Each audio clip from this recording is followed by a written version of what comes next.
इल्जाम लगाया था, जिसकी वजह से पुलिस ने उसे हंटर से मारा था।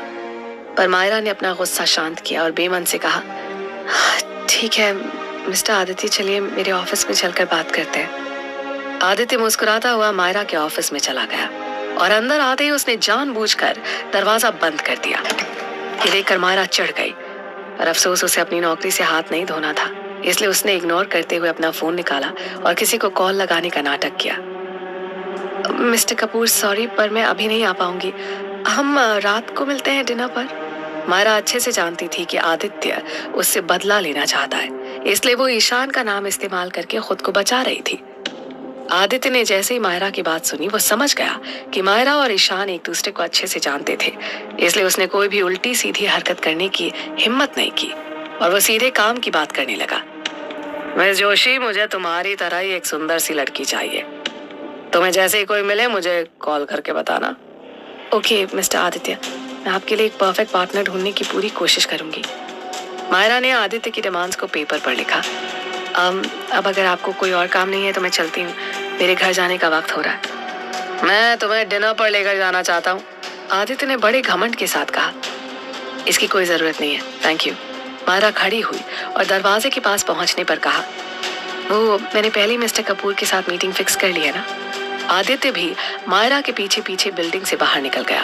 वो रोड के किनारे खड़े होकर मायरा को टैक्सी का इंतजार करते हुए देख रहा था।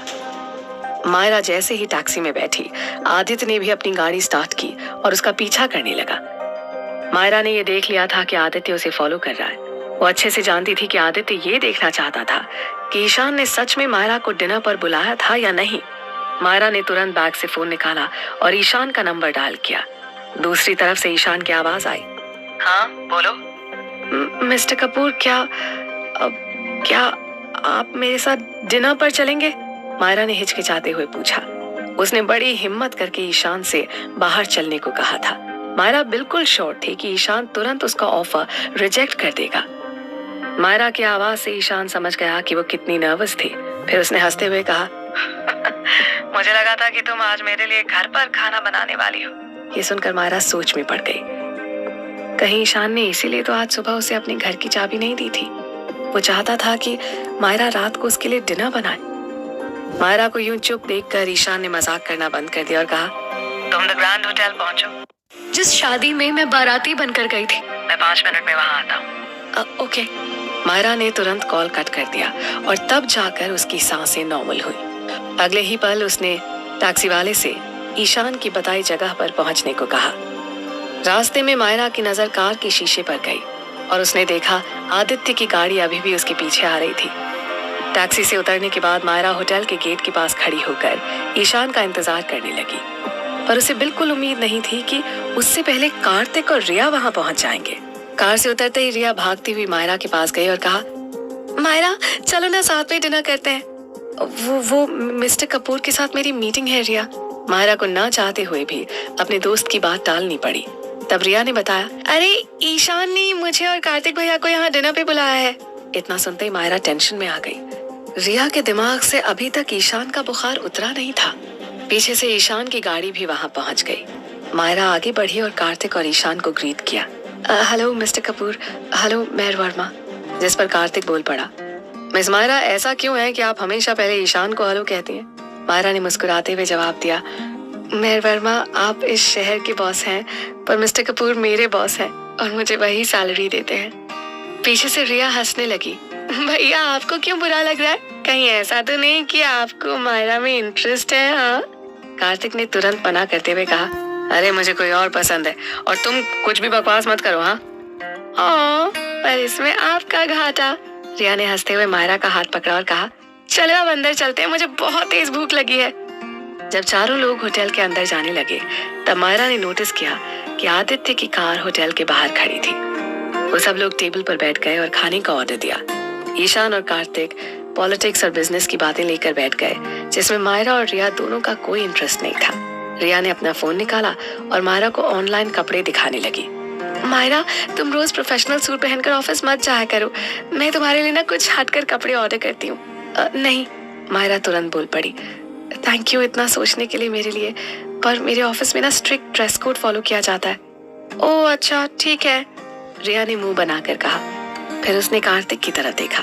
भैया, आप ईशान से पूछिए ना कि मैं उनकी बीवी बनने लायक क्यों नहीं हूँ। जिस पर कार्तिक ने मुस्कुरा कर कहा, जब हम दोनों आर्मी में थे तब कोई चाहकर भी ईशान का फैसला नहीं बदल सकता था, इसलिए इसे जो ठीक लगे इसे करने दो, ओके।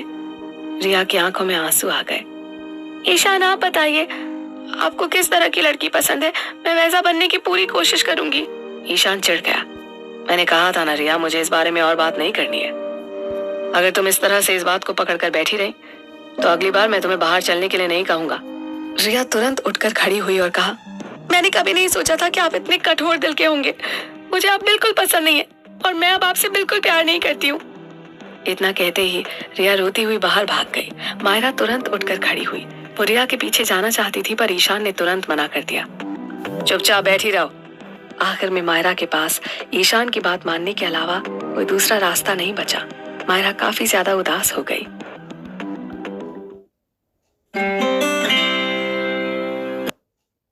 वो बस किसी को झूठी उम्मीद नहीं दे सकता था। कार्तिक तुरंत अपनी कुर्सी से उठकर खड़ा हुआ। उसके जैसे नर्म दिल इंसान से ये बर्दाश्त नहीं हुआ कि उसके दोस्त की वजह से उसकी बहन की आंखों में आंसू आ गए थे। वो गुस्से में बोल पड़ा, ईशान, मेरी बहन के साथ तुम्हारा ये कैसा बर्ताव है? मैं ऐसा ही हूँ, मैं उसे कोई झूठी उम्मीद देकर और हर्ट नहीं करना चाहता हूँ। ईशान ने अजीब तरीके से कहा। ईशान इतनी सख्ती से इसलिए पेश आ रहा था क्योंकि वो नहीं चाहता था कि रिया की फीलिंग्स बढ़ती जाएं और बात हाथ से निकलने लगे। माहौल काफी सीरियस बन गया था। कार्तिक और ईशान दोनों एक दूसरे को काफी पहले से जानते थे, पर वही दोस्त आज एक दूसरे को गुस्से भरी निगाहों से देख रहे थे। मायरा की हिम्मत नहीं हुई कि बीच में कुछ बोले। कार्तिक बिना कुछ और कहे वहां से चला गया। कार्तिक भी अच्छी तरह जानता था कि ईशान की बात गलत नहीं थी, पर रिया को यूं रोते हुए देखकर उसका मूड बहुत ज्यादा खराब हो गया था। रिया मायरा की बेस्ट फ्रेंड थी और उसे उदास देखकर मायरा को भी बिल्कुल अच्छा नहीं लगा। आसपास सन्नाटा पसरा हुआ था। थोड़ी देर बाद ईशान का मूड धीरे धीरे नॉर्मल हुआ। उसके सामने बैठी मायरा को देखकर उसने कहा, तुमने कुछ खाया क्यों नहीं? वो मुझे रिया की बहुत टेंशन हो रही है, मायरा ने लो वॉइस में कहा, जिस पर ईशान अजीब तरीके से बोल पड़ा। वो एक नासमझ लड़की है जिसे कार्तिक ने लाड प्यार करके बिगाड़ रखा है। अगर देखा जाए तो आप लोग एक दूसरे को इतने सालों से जानते हैं और कार्तिक आपके बेस्ट फ्रेंड भी हैं, इसलिए आप दोनों के साथ होने से क्या ही दिक्कत आ सकती है, मायरा ने ईशान की आंखों में देखकर कहा। यह सुनते ही ईशान काफी ज्यादा चिढ़ गया। तुम रोमांटिक शोज देखना बंद करो, ये रियल लाइफ है, कोई मूवी का सेट नहीं है। मैं हर जानने वाले से शादी थोड़ी कर सकता हूँ। मायरा को भी ईशान की बात सही लगी, इसलिए उसने कोई रिप्लाई नहीं दिया और चुपचाप खाना खाने लगी। डिनर करने के बाद ईशान ने बिल पे किया। दोनों साथ साथ होटल से बाहर आ गए। तभी ईशान ने मायरा को कार में बैठने को कहा। मायरा जाकर ड्राइवर के बगल वाली सीट पर बैठ गई। ईशान ने कार स्टार्ट की और वहां से निकल गया। रास्ते में उसने पूछा, वैसे तुम रहती कहाँ हो? ईशान उसे घर छोड़ने लेकर जा रहा है। मायरा इस बात से काफी ज्यादा हैरान थी। मायरा ने तुरंत उसे अपने घर का पता बताया। कुछ दूर पहुंचने के बाद ईशान ने कैजुअली कहा, ऐसी कोई बात है जिसके बारे में मुझे पता होना चाहिए? नहीं, मायरा ने सिर हिलाते हुए कहा। ईशान के चेहरे का एक्सप्रेशन अचानक से बदल गया, जिसे देखकर मायरा को फील हुआ कि ईशान किसी बात से चिढ़ा हुआ है, पर वो क्या वजह थी वो उसे भी नहीं पता थी। ब्रिज पर पहुंचने के बाद सामने गाड़ियों की लंबी लाइन लगी हुई थी। तभी ईशान ने अचानक से गाड़ी की रफ्तार बढ़ाई और एकदम से ब्रेक मार दिया। मायरा हड़बड़ा गई और उसकी बॉडी डैशबोर्ड की ओर झुक गई। ईशान ने तुरंत अपना हाथ बढ़ाया और मायरा की बांह को पकड़ लिया ताकि उसे चोट ना लग जाए। मायरा शॉक्ड होकर ईशान को घूरने लगी। ईशान ने शीशे में देखा और गाड़ी को दाहिनी ओर घुमा दिया। तभी पीछे से किसी गाड़ी के ब्रिज से टकराने की आवाज आई। मायरा को डर के मारे पसीना आने लगा। ईशान के बीच में हाथ लगा देने से मायरा का सिर कांच से लगते लगते बचा था। आखिर ये लड़का क्या करने की कोशिश कर रहा है? मायरा के चेस्ट पर हाथ रखने से ईशान फील कर पा रहा था कि उसकी धड़कनें काफी तेज हो गई हैं। मायरा यूं अपनी जान को खतरे में नहीं डाल सकती थी क्योंकि अपने दोनों बच्चों की जिम्मेदारी उसके ऊपर ही थी और मायरा की पूरी दुनिया उनके ही इर्द गिर्द घूमती थी।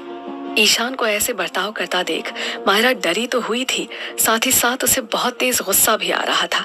उसे लगा था कि ईशान एक सुलझा हुआ और समझदार इंसान है, फिर वो इस तरह से गाड़ी कैसे चला सकता है?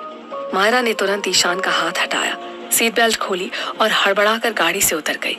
ईशान ने कुछ नहीं कहा, बस मायरा को उतरते देखकर उसने भी गाड़ी बंद की और बाहर निकल गया। कार से उतरते ही मायरा ने देखा कि ब्रिज से लटक रही गाड़ी किसी और की नहीं बल्कि आदित्य सिंह की थी। उसी पल मायरा की समझ में आ गया कि ईशान ने ऐसा क्यों किया। जरूर उसे पता लग गया होगा कि आदित्य उनका पीछा कर रहा है, इसीलिए ईशान ने जानबूझकर स्पीड बढ़ाई और गाड़ी को दाहिनी तरफ मोड़ दिया, जिसकी वजह से आदित्य ने भी तुरंत अपनी स्टीयरिंग व्हील घुमाई और उसकी गाड़ी अनबैलेंस होने की वजह से ब्रिज की रेलिंग से टकरा गई। सच में ईशान के दिमाग में कब क्या चलता है ये कोई नहीं जान सकता।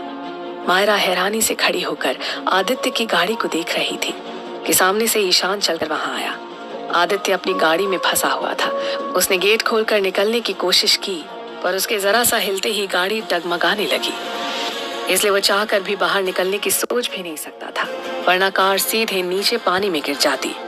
और नदी का बहाव इतना तेज था कि उसकी गाड़ी को डूबने में 1 सेकंड नहीं लगता। कोई मेरी मदद करो प्लीज। आदित्य ने विंडो से बाहर देखा और मदद के लिए चिल्लाने लगा। ईशान तुरंत मायरा की बाह पर हाथ रखकर आदित्य को घूरने लगा। उसने जो भी किया उससे साफ पता चल गया था कि मायरा उसके लिए कितनी इम्पोर्टेंट है। आदित्य, अपनी हद में रहो और मायरा को चोट पहुंचाने की हिम्मत भी मत करना। ईशान की टोन में गुस्सा भरा हुआ था। पिछली बार आदित्य ने मायरा के खिलाफ झूठी रिपोर्ट दर्ज करवाई थी, जिसकी वजह से आदित्य को आधे महीने तक पुलिस की निगरानी में रखा गया था, और अब उसे बाहर आए 1 दिन भी नहीं हुआ था और वो मायरा से बदला लेने में लग गया था। ईशान की नजरों में अगर कानून आदित्य को सजा नहीं दे पाया तो वो उसे खुद सबक सिखा कर रहेगा। मायरा की धड़कनें काफी तेज हो गई थी, जैसे किसी भी पल उसका दिल सीने से बाहर आ जाएगा। मायरा डरी हुई थी, कहीं इस बदले की आग में ईशान आदित्य को जान से तो नहीं मार देगा। ये कैसी उलझनों के बीच फंस चुकी थी मायरा।